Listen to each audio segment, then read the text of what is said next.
Hey guys, how you doing? I'm in the Franklins today. Haven't been up here in a while.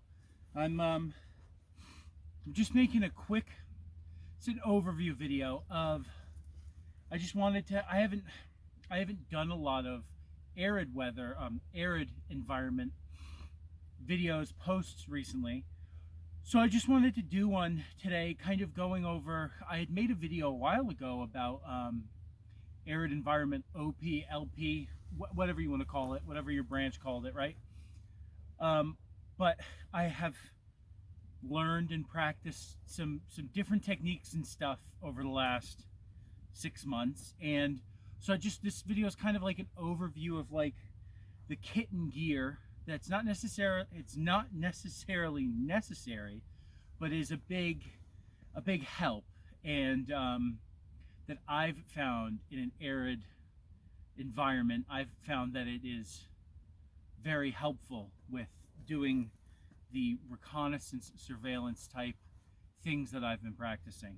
So I came out here, got my Cuban lizard, gray lizard. This is one of my favorite, I'm not going to say desert camos, but for these Rocky Mountains, especially at a distance, I love this camouflage scheme. So yeah, so I'm gonna just go over. I brought everything in my Alice pack, just carried it all in my Alice pack. I'm gonna kind of lay it out and just kind of go over those different items that I've found useful in the reconnaissance surveillance type role. So all right, just give me a sec, get it all set up. So all right, I got my stuff laid out. Just kind of gonna go over. Obviously, some of this is no duh kind of stuff. Other things I've been using and testing and figuring out like on my own, right? So first off is shelter construction materials, not shelter, OP construction materials. So since the Southwest, a lot of it here is this dry, arid environment that's just dirt and frickin' stone. Very rocky area. You obviously you want to use an e-tool to create your OP, but there's only so many things. There's only so far you can dig down because of how dry and packed the earth is, and there's only so many places you can put dirt without it looking out of place, unnatural, if that makes sense. So the e-tool, I personally think, is always a necessity for LPOP making / creating, but you have to do it's geological wrecking of an area before you're potentially going to set up in this type of environment, because if the ground's too hard, this is about a pound and maybe some change of extra. It's not edible. It's not, liquid or anything like that. This is just, and it has one use for this roll. So you want to be sure that you need it before you freaking pack this and carry it, to then get 6 inches down and be like, this is pointless trying to dig in this environment or this area, right? So e-tool depending, right? So you've got the e-tool for digging, clearing the area for most aspects of building an LPOP out here. You do need one. Now, material wise, for building the LPOP, you have using things like a camouflage sniper veil. I have used that quite a bit to conceal myself with the practices and whatnot. So I have used that quite a bit, just personally, just as head covering, cover myself, also to keep myself shaded, because today, right now, there's not a cloud in the sky. It's sunny. It's 58 degrees, but I'm literally sitting here making this video, and I'm a little tacky on the brow, and this is a darker camouflage, so in the sun it's going to absorb more light and I'm going to be warmer. But it's also, even now in January, you need sunscreen or something to protect you from the sun, because you will get burnt. So a sniper type veil for building the LPOP, also wearing yourself potentially while you're in the LPOP, right? Then a poncho. Now it doesn't have to be a woodland poncho. It could be an ACU poncho or a Marine Corps desert tarp or poncho. You know, it doesn't have to be a woodland style because, like I just said about the camouflage, light absorption. But you utilize this more so for a ground covering once you've dug in, to keep yourself from getting dusty and dirty, right? Just as a almost as a comfort thing, but also to kind of contain the dirt. You can also use it when you're building it to shovel dirt onto it, to carry it around, to spread it, because some dirts out here look different than others, if that makes sense. I dig the dirt up over here and I carry it over here. It may look different. So you might need this, just use this to conceal the dirt that you've dug up, dirt or stones, right? So poncho, not for a covering, but more for almost a ground tarp aspect, or to utilize as a carrying tool, if that makes sense, right? So you've got the ground tarp, then you have the reflective blanket. Now utilize this in this area. This just sitting out in the sun is getting hot. This I would utilize for, I'm not one to attempt to mitigate quote unquote thermal signature, but this would be the thing I would use, this or that sole bivy. The problem with that sole bivy is that in an LPOP, potentially if you are found, you don't want to be constrained in a sleeping system. So it's not necessarily the best, but this draped over your position with a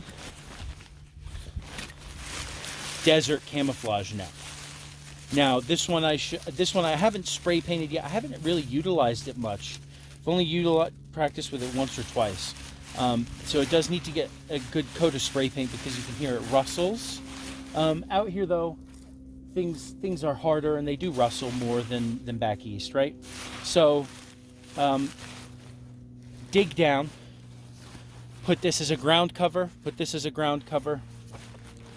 this over your position to mitigate thermal. Now the thing is, during the day it's going to be fucking hot, but then you put this over top of it to cover this up, and you've kind of covered your bases. Now this isn't going to be perfect. This isn't going to be perfect against the thermal signature, but it's just something to mitigate so that you're not just sitting there in your OP by yourself and not wearing, you know, the super expensive thermal cloak, cape, and camouflages, right? So that plus this, right?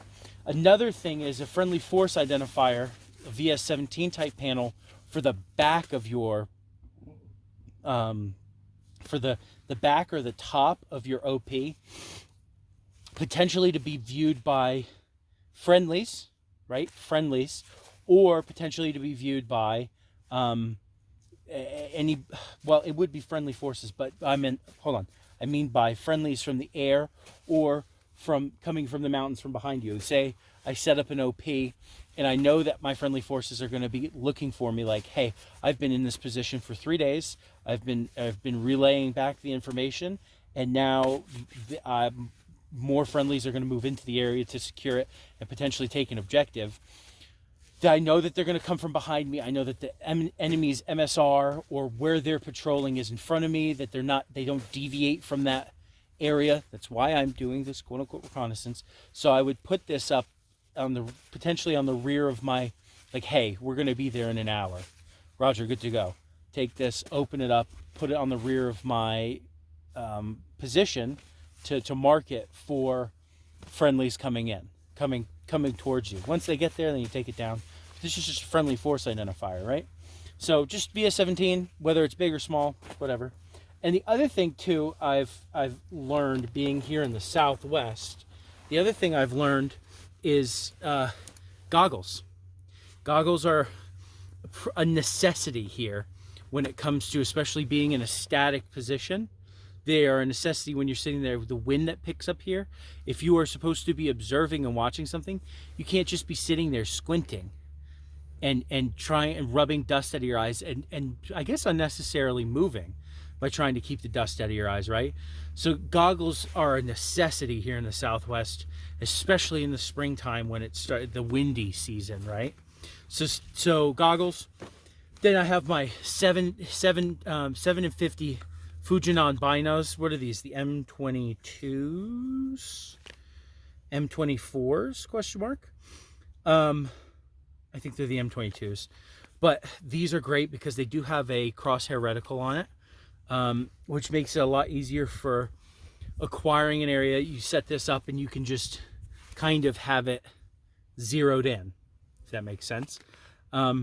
So a higher powered Bino is a necessity here to be paired with. So one of the this isn't necessarily a shameless plug, but I've gotten all these electronics through Brownells, and it's been great because it's given me a chance to test new things. Like I had only ever used a full size for like hunting GPS, and then I was able to get this 701 Garmin from Brownells with the applied ballistics, which for long range shooting is applicable, but for like LPOP work, getting your exact your exact longitude and latitude is detrimental. It really is. So having the ability to get that with this, not just to navigate to your position, but once you're here to have an exact position. And that's paired with I just got this, and I've been playing with this ever since I got this. This is the Kestrel, the 5700. This both from Brownells. This one's the Hornady edition that has the applied ballistics software in it. This is the 701, the Garmin 701 with the applied ballistics. So I have not gotten the app for my phone, as well as the software for my computer to link these together, because I'm also not a super duper I'm not a super duper precision shooter, so that kind of thing isn't necessary for me. However, what is necessary is being able to locate, to get myself to a location and have an exact location, and to also understand the weather pattern. So I'm not a meteorologist, I'm not a SAUT, but having this is especially here in the heat, because it gives you a heat index, it gives you temperature, it gives you everything you would want to know barometrically for your environment that you can't necessarily look up on your phone or your ATACs if you have reception. And it's just, these two items are worth their weight in gold when it comes to kit, for a surveillance or a reconnaissance role, solely because, if you're on your own and potentially you're not utilizing comms that much, having this, not having to call in for specific things, quote unquote call in for specific things, is I'm in love with this, the Kestrel. I'm in love with it. And then obviously you have your Vortex rangefinder that this doubles with. This is the 1400. I want to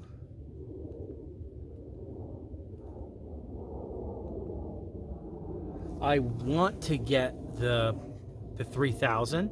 This is the 1400. I want to get the 3000 because this is a ×5 magnification. The 3000 is a ×7 magnification. So you've got this ×5, my 1-in-8 optic on my rifle, and the 7x50 binos for observation surveillance.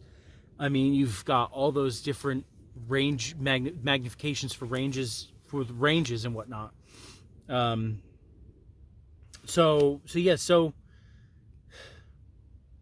out of all this gear and everything that I've utilized and learned with, I would find that the Kestrel, the Garmin, I'm still learning just utilizing a GPS in general. The Kestrel and the laser rangefinder, and freaking the camouflage netting. I never really used camouflage netting. Back in New England, I never really used camouflage netting because of how dense everything was and how dense the vegetation was and whatnot. Out here, I think I said in the other video, there isn't a lot of vegetation. Another thing too is guys talk about pruning shears for gear, right? For your to make an LPOP or whatnot. But out here, the vegetation is so sparse that you can't really pull vegetation from other plants around where you're going to be without it almost sticking out. Because especially if you take too much vegetation from one area. That makes sense, right? So that's why I don't have shears with this. I do either have a machete or a hatchet, depending, with my gear. But when I'm trying to make an LPOP out in this dry desert environment, the only real tool I'll have, like I said, was I'll have my entrenching tool, and I won't try and disrupt the vegetation and just the I don't want to say geology, just the dirt and rocks. I don't want to disturb it as much as possible, just so that it'll look the same as soon as I leave as well. It makes it easier to kind of clean up and leave, right? So, oh, final caveat, but another thing I've learned out here is something so this is one of those Soviet plush patka, poncho / cloaks. Having this as either a ground tarp or even using it as a covering with the camouflage netting almost makes it look, the coloring and the material, because there's no shine to it, almost looks like a boulder, which is so electronically utilizing these have been fun to learn with, but figuring out that something like this, you turn yourself into a fucking boulder with it, because it's it's cotton, it's a natural fabric, it's not synthetic, it doesn't really rustle. You can pile rocks on top of it and around it. So that's that I forgot to say something about that, but this is probably one of the coolest things to utilize to build an LPOP out here, because I'd rather look like a rock or a boulder than a bush, because the way that bushes and vegetation move out here is a lot different than other places, and obviously a rock doesn't fucking move. So if you can disguise yourself as a rock well enough, then it's very hard for somebody to see you, or to think that you're not supposed to be there, part of that little environment, ecosystem, wherever you're set up, whether it's in a wash or on the side of a mountain. So, well, I hope you guys found that kind of interesting. Just kind of my observations over the last 6 months or so, getting to utilize new gear, and with it being spring and whatnot, I'm gonna probably start coming back to the Franklins more. I did a lot in the fall when Sarah was gone, because it's closer, and now in the spring, it's close, and it gives me an opportunity to kind of, get out into the environment without having to go hours and hours away from home. So yeah, there you go. So I hope you guys enjoyed that. Thanks for watching, and we'll see what we come up with this next week. So y'all have a good one.